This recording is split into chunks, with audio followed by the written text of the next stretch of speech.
ਗਿਆਨੀ ਜ਼ੈਲ ਸਿੰਘ ਤੇ ਫਿਰ 2 ਹਫ਼ਤੇ ਪਿੱਛੋਂ ਸ਼੍ਰੀਮਤੀ ਇੰਦਰਾ ਗਾਂਧੀ ਅੰਮ੍ਰਿਤਸਰ ਪੁੱਜੇ। ਉਹਨਾਂ ਹਰਮੰਦਰ ਸਾਹਿਬ ਵਿੱਚ ਮੱਥਾ ਟੇਕਿਆ ਤੇ ਅਕਾਲ ਤਖਤ ਸਾਹਿਬ ਤੇ ਹੋਰ ਇਮਾਰਤਾਂ ਨੂੰ ਹੋਏ ਨੁਕਸਾਨ ਦਾ ਜਾਇਜ਼ਾ ਲਿਆ। ਉਹਨਾਂ ਨੇ ਤਬਾਹ ਹੋਏ ਅਕਾਲ ਤਖਤ ਦੀ ਮੁਰੰਮਤ ਕਰਵਾ ਕੇ ਫੌਜੀ ਕਾਰਵਾਈ ਉੱਪਰ ਪਰਦਾ ਪਾ ਦੇਣ ਦਾ ਫੈਸਲਾ ਕਰ ਲਿਆ। ਉਹਨਾਂ ਦਾ ਖਿਆਲ ਸੀ ਕਿ ਜਦੋਂ ਤੱਕ ਤਬਾਹ ਤੇ ਬਰਬਾਦ ਹੋਇਆ ਅਕਾਲ ਤਖਤ ਸਿੱਖਾਂ ਦੀਆਂ ਅੱਖਾਂ ਸਾਹਮਣੇ ਰਹੇਗਾ, ਉਹ ਇਹ ਗੱਲ ਨਹੀਂ ਭੁੱਲ ਸਕਣਗੇ ਕਿ ਉਹਨਾਂ ਦੇ ਇਸ ਪਾਵਨ ਪਵਿੱਤਰ ਅਸਥਾਨ ਨੂੰ ਭਾਰਤੀ ਫੌਜਾਂ ਨੇ ਆਪਰੇਸ਼ਨ ਬਲੂ ਸਟਾਰ ਦੇ ਦੌਰਾਨ ਤਬਾਹ ਕੀਤਾ ਸੀ। ਸ਼੍ਰੀਮਤੀ ਗਾਂਧੀ ਨੇ ਅਕਾਲ ਤਖਤ ਦੀ ਮੁਰੰਮਤ ਦਾ ਕੰਮ ਨਿਹੰਗਾਂ ਦੇ ਮੁਖੀ ਬਾਬਾ ਸੰਤਾ ਸਿੰਘ ਨੂੰ ਸੌਂਪਿਆ। ਸਿੱਖ ਭਾਈਚਾਰਾ ਤੇ ਖਾਸ ਕਰਕੇ ਖਾੜਕੂ ਨੌਜਵਾਨ ਟੱਠੇ ਹੋਏ ਅਕਾਲ ਤਖਤ ਸਾਹਿਬ ਦੀ ਉਸਾਰੀ ਦਾ ਕੰਮ ਸੰਗਤਾਂ ਦੇ ਸਹਿਯੋਗ ਨਾਲ ਕਰਨਾ ਚਾਹੁੰਦੇ ਸਨ। ਇਹ ਉਹ ਤਖਤ ਹੈ ਜਿਸ ਨੂੰ ਕਦੇ ਭਾਈ ਗੁਰਦਾਸ ਤੇ ਬਾਬਾ ਬੁੱਢਾ ਨੇ ਬਣਾਇਆ ਸੀ। ਇਹ ਉਹ ਤਖਤ ਹੈ ਜਿਸ ਨੂੰ ਕਦੇ ਬਾਅਦ ਵਿੱਚ 5 ਪਿਆਰਿਆਂ ਦੀ ਸਰਪ੍ਰਸਤੀ ਹੇਠ ਬਣਾਇਆ ਗਿਆ ਸੀ। ਉਸ ਰਵਾਇਤ ਨੂੰ ਕਾਇਮ ਰੱਖਣਾ ਹੈ। ਕਿਸੇ ਇੱਕ ਮਨੁੱਖ ਨੂੰ ਕੋਈ ਹੱਕ ਨਹੀਂ ਆਪਣੀ ਮਰਜ਼ੀ ਨਾਲ ਤਖਤ ਬਣਾਉਂਦਾ ਫਿਰੇ। ਜਿਹੜਾ ਅਕਾਲ ਤਖਤ ਤੋਂ ਛੇਕਿਆ ਗਿਆ, ਪ੍ਰਵਾਨ ਹੀ ਨਹੀਂ ਕੌਮ ਨੇ ਕੀਤਾ, ਉਹਦਾ ਤਖਤ ਬਣਾਇਆ, ਕੌਮ ਕਿਵੇਂ ਪ੍ਰਵਾਨ ਕਰ ਲਏਗੀ? ਇਹ ਕਦੇ ਹੋ ਹੀ ਨਹੀਂ ਸਕਦਾ। ਨਿਹੰਗ ਸੰਤਾ ਸਿੰਘ ਦੁਆਰਾ ਮੁਰੰਮਤ ਕੀਤੇ ਗਏ ਅਕਾਲ ਤਖਤ ਨੂੰ ਸਿੱਖ ਜਗਤ ਨੇ ਪ੍ਰਵਾਨ ਨਾ ਕੀਤਾ ਤੇ ਉਹਨਾਂ ਨੇ ਅਕਾਲ ਤਖਤ ਦੀ ਉਸ ਇਮਾਰਤ ਨੂੰ ਢਾਹ ਕੇ ਆਪਣੇ ਖੂਨ ਪਸੀਨੇ ਤੇ ਮਿਹਨਤ ਨਾਲ ਨਵੇਂ ਅਕਾਲ ਤਖਤ ਦੀ ਸਿਰਜਣਾ ਦਾ ਕਾਰਜ ਸ਼ੁਰੂ ਕਰ ਦਿੱਤਾ। ਬਲੂ ਸਟਾਰ ਆਪਰੇਸ਼ਨ ਤੋਂ ਬਾਅਦ ਪੰਜਾਬ ਦੇ ਪਿੰਡਾਂ ਵਿੱਚੋਂ ਕਥਿਤ ਆਤੰਕਵਾਦੀ ਨੌਜਵਾਨਾਂ ਨੂੰ ਪਕੜਨ ਤੇ ਉਹਨਾਂ ਦੀ ਅਲਖ ਮੁਕਾ ਦੇਣ ਦਾ ਅਭਿਆਨ ਸ਼ੁਰੂ ਕਰ ਦਿੱਤਾ ਗਿਆ। ਇਸ ਨੂੰ ਵੁੱਡ ਰੋਜ਼ ਆਪਰੇਸ਼ਨ ਦਾ ਨਾਂ ਦਿੱਤਾ ਗਿਆ। ਪੰਜਾਬ ਦੇ ਅਨੇਕਾਂ ਬੇਗੁਨਾਹ ਯੁਵਕ ਇਸ ਆਪਰੇਸ਼ਨ ਦੇ ਤਹਿਤ ਮਾਰ ਦਿੱਤੇ ਗਏ। ਸਰਕਾਰ ਦਾ ਕਹਿਣਾ ਸੀ ਕਿ ਉਹ ਦੇਸ਼ ਨੂੰ ਟੁਕੜੇ-ਟੁਕੜੇ ਕਰਨ ਦੀ ਕੋਸ਼ਿਸ਼ ਕਰ ਰਹੇ ਸਨ। ਸਰਕਾਰੀ ਮਸ਼ੀਨਰੀ ਦੇ ਹੱਥ ਮਜ਼ਬੂਤ ਕਰਨ ਲਈ ਵਿਧਾਨ ਵਿੱਚ ਤਰਮੀਮਾਂ ਕਰਕੇ ਇਹੋ ਜਿਹੇ ਕਾਨੂੰਨ ਪਾਸ ਕੀਤੇ ਗਏ ਜਿਨ੍ਹਾਂ ਨੂੰ ਪੰਜਾਬ ਦੇ ਲੋਕਾਂ ਨੇ ਕਾਲੇ ਕਾਨੂੰਨਾਂ ਦਾ ਨਾਮ ਦਿੱਤਾ। After Blue Star, another hideous mistake was made, and that was this so-called Operation Wood Rose, when people talked loosely about flushing out terrorists. And the end result was you didn't flush out terrorists, you created a whole lot more. And when you see every government is based on justice, social, economic and political, and if it fails to give justice, then it becomes counterproductive and then people take up the arms. ਘਟਨਾਵਾਂ ਦਾ ਕ੍ਰਮ ਬੜੀ ਤੇਜ਼ੀ ਨਾਲ ਬਦਲ ਰਿਹਾ ਸੀ। 31 October 1984 ਨੂੰ ਸ਼੍ਰੀਮਤੀ ਇੰਦਰਾ ਗਾਂਧੀ ਦਾ ਕਤਲ ਹੋ ਗਿਆ। ਉਹਨਾਂ ਦੇ ਇਸ ਕਤਲ ਵਿੱਚ ਉਹਨਾਂ ਦੇ ਹੀ 2 ਅੰਗ ਰਕਸ਼ਕ ਸਤਵੰਤ ਸਿੰਘ ਅਤੇ ਬੇਅੰਤ ਸਿੰਘ ਨੂੰ ਜ਼ਿੰਮੇਦਾਰ ਠਹਿਰਾਇਆ ਗਿਆ। ਬੇਅੰਤ ਸਿੰਘ ਨੂੰ ਤਾਂ ਘਟਨਾ ਸਥਲ ਤੇ ਹੀ ਕਿਸੇ ਹੋਰ ਅੰਗ ਰਕਸ਼ਕ ਨੇ ਗੋਲੀ ਮਾਰ ਕੇ ਮਾਰ ਦਿੱਤਾ, ਜਦਕਿ ਸਤਵੰਤ ਸਿੰਘ ਤੇ ਮੁਕੱਦਮਾ ਚਲਾ ਕੇ ਉਸ ਨੂੰ ਫਾਂਸੀ ਦੇ ਦਿੱਤੀ ਗਈ। ਜਦੋਂ ਇਸ ਘਟਨਾ ਬਾਰੇ ਬੇਅੰਤ ਸਿੰਘ ਦੀ ਪਤਨੀ ਬਿਮਲ ਖਾਲਸਾ ਕੋਲੋਂ ਪੁੱਛਿਆ ਗਿਆ ਤਾਂ ਉਹਨਾਂ ਨੇ ਕਿਹਾ, ਦਰਬਾਰ ਸਾਹਿਬ ਦੀ ਬੇਅਦਬੀ ਤੋਂ ਬਾਅਦ, ਅਟੈਕ ਹੋਣ ਤੋਂ ਬਾਅਦ ਹਰੇਕ ਸਿੱਖ ਦਾ ਹਿਰਦਾ ਜਿਹੜਾ ਸੀ ਦੁਖੀ ਸੀ। ਤੋਂ ਸ਼ਹੀਦ ਬੇਅੰਤ ਸਿੰਘ ਵੀ ਉਹਨਾਂ ਮਤਲਬ ਸਿੱਖਾਂ ਵਿੱਚੋਂ ਇੱਕ ਸੀ ਤੇ ਉਹਨਾਂ ਨੇ ਵੀ ਦਰਬਾਰ ਸਾਹਿਬ ਦੀ ਬੇਅਦਬੀ ਨੂੰ ਨਹੀਂ ਸਹਾਰਿਆ।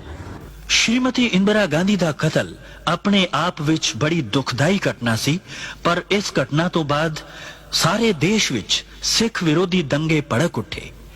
ਇਹਨਾਂ ਦੰਗਿਆਂ ਵਿੱਚ ਹਜ਼ਾਰਾਂ ਸਿੱਖਾਂ ਨੂੰ ਜਿਉਂਦੇ ਸਾੜ ਦਿੱਤਾ ਗਿਆ ਜਾਂ ਤਸੀਹੇ ਦੇ ਕੇ ਕਤਲ ਕਰ ਦਿੱਤਾ ਗਿਆ।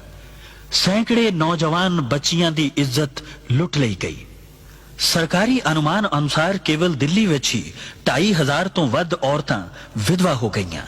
ਇਹਨਾਂ ਦੰਗਿਆਂ ਦਾ ਬਹੁਤਾ ਪ੍ਰਕੋਪ ਦਿੱਲੀ ਤੋਂ ਇਲਾਵਾ ਕਾਨਪੁਰ, ਇੰਦੌਰ, ਬੁਖਾਰੋ ਤੇ ਭਾਰਤ ਦੇ ਹੋਰ ਕਈ ਸ਼ਹਿਰਾਂ ਵਿੱਚ ਬੜਾ ਭਿਆਨਕ ਸੀ।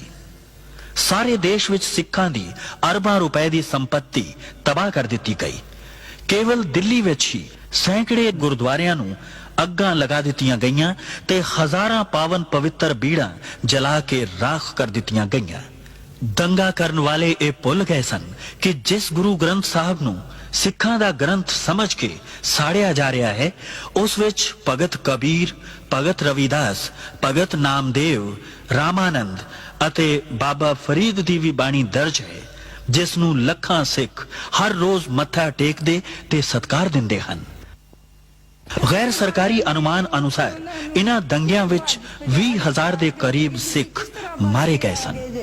ਮੇਰੇ ਪੋਤਰਿਆਂ ਨੂੰ ਫਿਰ ਵਿਚਾਰਿਆਂ ਨੂੰ ਇਸ ਤਰ੍ਹਾਂ ਸ਼ਹੀਦ ਕੀਤੇ ਗਏ ਇਹ ਅਸੀਂ ਉਹਨਾਂ ਦੀ ਕੋਈ ਗੱਲ ਕਰ ਨਹੀਂ ਸਕਦੇ ਵੀ ਵਿਚਾਰਿਆਂ ਨੂੰ ਐਸਾ ਉਹਨਾਂ ਨੂੰ ਨਾਲੇ ਦੇ ਵਿੱਚ ਡੋਬ ਕੇ ਸੀਏ ਦੇ ਕੇ ਸਾਡੇ ਬੱਚਿਆਂ ਨੂੰ ਸ਼ਹੀਦ ਕੀਤਾ ਗਿਆ। मेरी कुड़ी का सिर फाड़ देता, फिर लड़की कहने लगी मेरा भाई बचा ले, छोड़ दे, मैनू मार दे, मेरा भाई छड़ दो, मेरी माँ का सहारा बन जाएगा।